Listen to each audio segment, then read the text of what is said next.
El antitaxistas y el niño del terror, entre otros, han sido algunos de los apodos con los que se ha nombrado a Juan Fernando Hermosa, y no es para menos, ya que en su adolescencia logró convertirse en el asesino en serie más joven de la historia de Ecuador, y uno de los más crueles que jamás ha visto el país. Desde que vino al mundo, el chico tuvo una vida bastante atípica.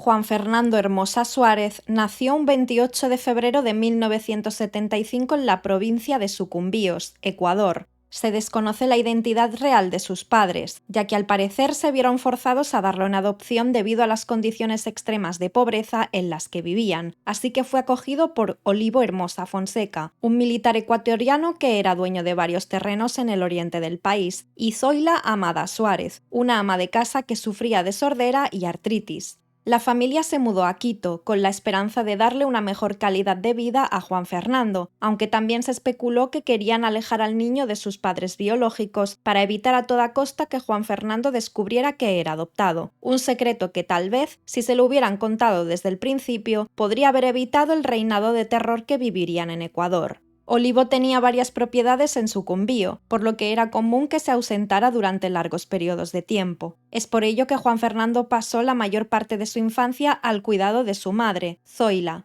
Cuando la familia se reunía, acostumbraban a pasear por el centro histórico de Quito para ver las edificaciones y que Juan Fernando jugara con otros niños en los caballos mecánicos. Sin duda parecía que se trataba de una familia responsable y llena de amor, pero según se cuenta, todo cambió cuando Juan Fernando entró en la etapa de la adolescencia y descubrió que era adoptado. Dicha revelación provocó en él un sentimiento de ira que canalizaba quitándole la vida a animales a sangre fría, una clara señal de la actitud psicopática que escondía, pues incluso se sabe que en una ocasión llevó la cabeza de un gato a su escuela. No obstante, Zoila hacía todo lo que estaba en su mano para lidiar con su hijo, pero su actitud problemática solo se acrecentó cuando empezó a frecuentar muchachos con el mismo comportamiento destructivo. A sus 15 años, Juan Fernando Hermosa creó y lideró su propia pandilla con 10 jóvenes de la misma edad, con los que solía rondar algunos bares, discotecas y salas de videojuegos, ubicados cerca de la zona del Puente del Guambra, además de cometer hurtos de bajo perfil. Juan Fernando incluso llegó a ser procesado por uno de estos hurtos, aunque a las autoridades les dio el nombre falso de Juan Carlos Acosta.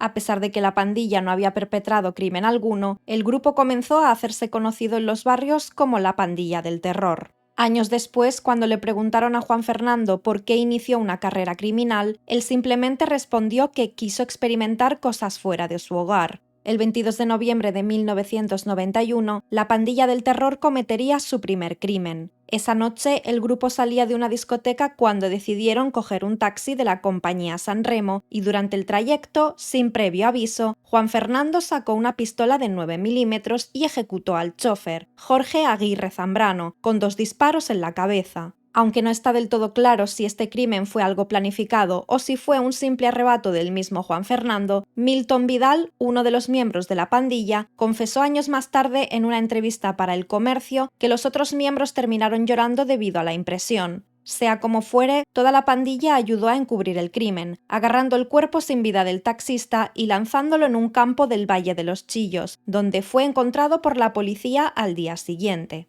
Sin embargo, la Pandilla del Terror no tardaría demasiado en volver a delinquir. Tan solo una semana después de lo sucedido con el taxista, Juan Fernando fue a una peluquería a la que solía asistir desde hacía varios años, acompañado de sus amigos, quienes estaban consumiendo bebidas alcohólicas. El local era atendido por un hombre travestido llamado Charlie, con quien Juan Fernando parecía llevarse bien, así que Charlie terminó invitando a la pandilla a continuar bebiendo en su casa, ignorando por completo lo que el destino le aguardaba. Una vez en casa de Charlie, ya de madrugada, este y Juan Fernando comenzaron una fuerte discusión que terminaría con 5 disparos de Juan Fernando contra Charlie, sin importarle que su víctima fuera también su amigo a quien conocía desde hacía varios años. Aunque se desconoce exactamente quiénes fueron las siguientes víctimas de la Pandilla del Terror, los crímenes contra Jorge Aguirre y Charlie marcarían su modus operandi, siendo todas sus víctimas personas que trabajaban como taxistas o miembros de la comunidad LGBT, lo que desencadenó en que muchos atribuyeran la homofobia como motivación para Juan Fernando y el resto de la pandilla, si bien nunca quedaron del todo claras las verdaderas razones por las que escogían a estos colectivos como sus víctimas.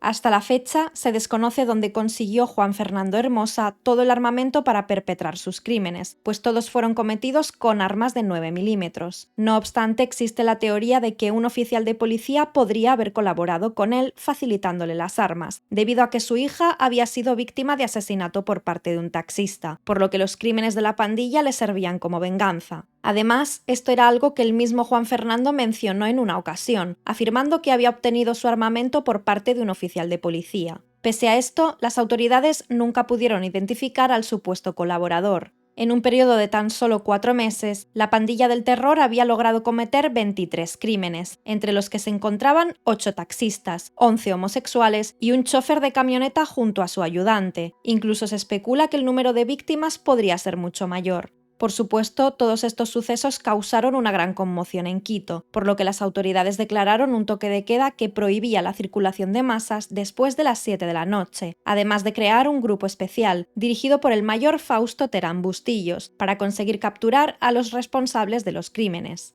En 1992, la policía capturó en el centro de la ciudad a un grupo de jóvenes que intentaban realizar un robo a un establecimiento, quienes eran miembros de la pandilla del terror. Las autoridades no tenían idea de que estuviesen relacionados con los crímenes recientes en Quito, pero en los interrogatorios, uno de los miembros de la pandilla terminó por confesar que Juan Fernando Hermosa era el responsable de aquellos crímenes. Inmediatamente, las autoridades organizaron un grupo para capturar a Juan Fernando Hermosa, el niño del terror. El 9 de enero de 1992, las autoridades localizaron la casa de Juan Fernando Hermosa en las calles de América y Diguja, y a las 3 de la madrugada realizaron un operativo con 15 oficiales para ingresar al domicilio a través de un tragaluz que conectaba directamente con la habitación de Juan Fernando. No obstante, justo en ese momento, Juan Fernando se encontraba durmiendo en la habitación de su madre. Dicha confusión permitió que Juan Fernando despertara y se percatase de la situación, por lo que le dio tiempo a coger un arma de 11 milímetros y disparar contra las autoridades, iniciando así un tiroteo entre ambos. Durante el enfrentamiento, Zoila Amada Suárez, la madre de Juan Fernando, falleció al ser alcanzada por un total de 11 disparos, pero Juan Fernando, lejos de ceder y entregarse, lanzó contra las autoridades una granada, provocando una explosión que derribó una pared sobre 2 oficiales. Mientras las autoridades lidiaban con la explosión, Juan Fernando aprovechó para huir por una ventana, pero acabó siendo capturado tan solo 15 minutos después. A diferencia de su madre, fallecida, y de varios policías que terminaron heridos, Juan Fernando Hermosa no presentaba ni un solo rasguño. Esa mañana, cuando lograron atrapar al responsable de que la ciudad de Quito estuviera inundada de terror, todos se sorprendieron al ver que el gran asesino que tanto buscaban era tan solo un niño. Las primeras palabras de Juan Fernando Hermosa al ser detenido fueron: «Quiero dejar en claro que mi nombre es Juan Fernando Hermosa Suárez y que el 28 de febrero cumplo 16 años». Cuando se le interrogó sobre los crímenes, declaró que su principal motivación siempre fueron los robos, pero que las víctimas arremetieron contra él, obligándolo a actuar en defensa propia. A pesar de la magnitud de sus crímenes, Juan Fernando Hermosa fue sentenciado a pasar 4 años en prisión, pues esa era la pena máxima para menores de edad en Ecuador en aquel entonces, aunque no se sabe con exactitud cuál fue la condena de los demás miembros de la pandilla del terror. Juan Fernando Hermosa cumplió su condena en el Centro de Rehabilitación de Menores Virgilio Guerrero, donde de nuevo se convirtió en un líder entre los reclusos. Allí, los expertos que lo analizaron descubrieron que tenía un alto coeficiente intelectual, aunque sufría de resentimiento social crónico y psicopatía. Su estadía en la penitenciaría fue de todo menos amena, pues Juan Fernando tenía miedo a que lo envenenaran, por lo que siempre pedía a un oficial para que comieran juntos de su mismo plato, manteniendo una constante paranoia respecto a sus compañeros. Es por esto que su novia, Yadira, lo ayudó a escapar, y 16 meses después de su encarcelamiento, la muchacha consiguió introducir un arma en prisión. Una vez tuvo el arma en su poder, Juan Fernando dio inicio a una revuelta en la prisión, en la que disparó 5 veces a un policía que intentó detenerlo, causándole la muerte. Después consiguió escapar junto con otros 10 jóvenes y huyó a la ciudad de Bogotá, en Colombia. Para ese entonces era el año 1993, y Juan Fernando Hermosa era un muchacho de tan solo 16 años.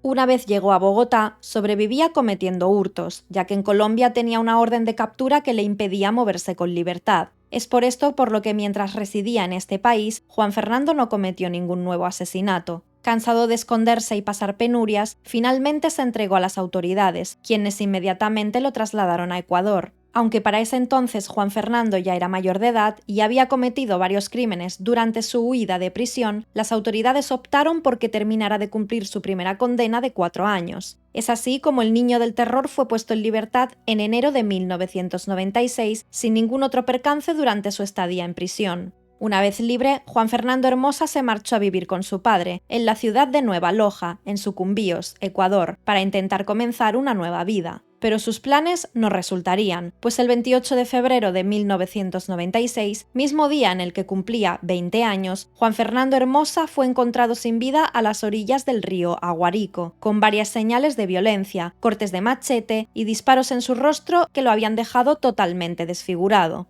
Las autoridades pudieron identificarlo gracias a que llevaba consigo su documento de identidad. En su cartera también conservaba un recorte de un periódico con el artículo "El síndrome Hermosa en todo el país", que hacía referencia a sus crímenes. La investigación por el asesinato de Juan Fernando Hermosa indicó que habían sido 5 las personas responsables de su muerte, y aunque se desconoce la razón, la comunidad está segura de que fue un acto de venganza por los crímenes cometidos. En la actualidad, más de 25 años después de su muerte, no se sabe quién acabó con la vida de Juan Fernando Hermosa, el asesino en serie más joven de la historia de Ecuador.